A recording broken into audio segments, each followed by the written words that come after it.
ফেব্রুয়ারিতে নির্বাচন হবেই এই কথা বলছে সরকার, কিন্তু এর আগে গণভোটের দাবি জামায়াতের। অন্যদিকে বিএনপি বলছে সংবিধানে গণভোট নেই। রাজনৈতিক দলগুলো কথায় কথায় রাজপথে গেলে সহিংসতা সৃষ্টি হবে।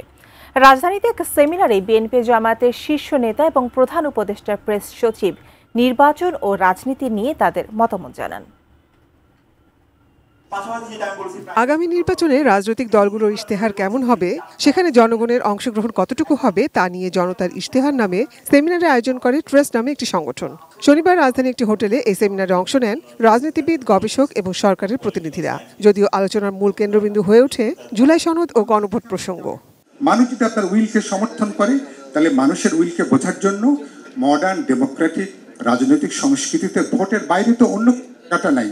জামাতের সহকারী সেক্রেটারি জেনারেল হামিদুর রহমান আজাদ বলেন, নির্বাচন ফেব্রুয়ারিতেই হবে, তবে জনমত তৈরিতেও সরকারকে বোঝানোর জন্য গণভোট ইস্যুতে আন্দোলন করছে জামাত। নির্বাচনের প্রতি হুমকি হয় এ ধরনের কাজ জামাত ইসলাম করে না বলেও দাবি করেন তিনি।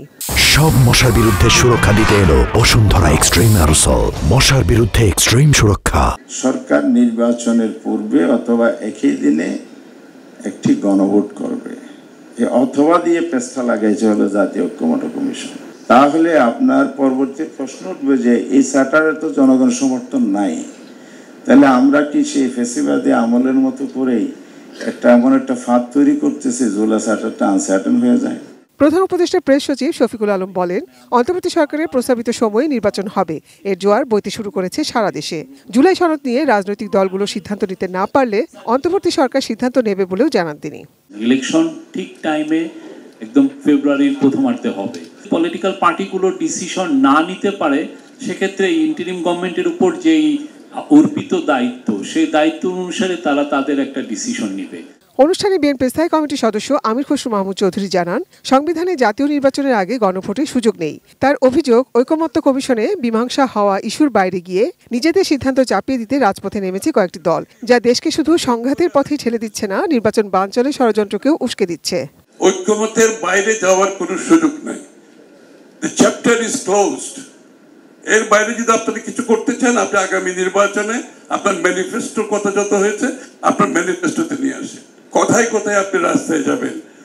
এখন অন্য দল যদি আবার তার প্রতিবাদে আবার রাস্তায় যায়, তাহলে কি হবে? সংঘর্ষ হবে না? এই জন্য কি আমরা কি শেখ হাসিনাকে বিদায় করেছি আবার সাংঘর্ষিক রাজনীতির দিকে দেশের মানুষকে নিয়ে যাওয়ার জন্য?